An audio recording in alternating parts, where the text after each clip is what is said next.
love the Rambam too. Okay, as we remember last week, or a couple of weeks ago, we learned that they have to set up schools in every city and every town.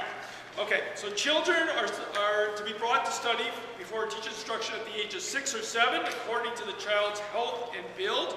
Below the age of 6, he should not be brought to a teacher. So already we see that our modern learning structure is based on the Rambam, of course. Everybody knew that, right? The teacher should employ corporal punishment to cast fear among the students. However, he should not beat them cruelly, like an enemy. Therefore, he should not beat them with a rod or staff, but rather with a small strap. I remember when I was a child in kindergarten, they were still giving strap.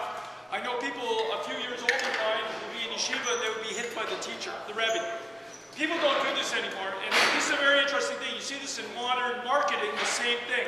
People will work harder to avoid a punishment than they will to get an advantage.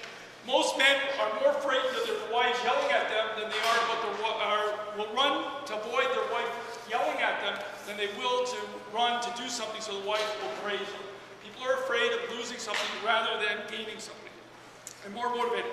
This teacher should sit and instruct them the entire day and for a portion of the night to train them to study during the day and night.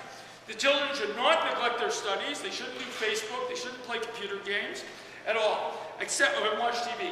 Except at the end of the day, on the eve of Shabbos and the festivals themselves. Then they can take a break from learning. On Shabbos, they should not be given new material. However, they should review what they have learned already. Children should never be interrupted from their studies, even for the building of the temple. And the Gemara goes very much into that. When the Beis Mikdash is being rebuilt and kids are in school, you don't get a day off. So no snow days. And so that was what the student's obligation. Let's talk a little bit about the teacher. A teacher of children who leaves the children, goes out, and then talks to somebody else, talks on the cell phone, or does any of those things with them, but performs other work, or is lazy in their instruction, is included in the admonition, as cursed is he who performs God's work deceitfully. So he pretends to be a teacher, but really he's doing accounting. Therefore, it's only proper to select a teacher who is God-fearing, teaches them at a fast pace, and instructs them carefully. So there's an obligation on the teacher to be a good teacher. I hope you love the Rambam.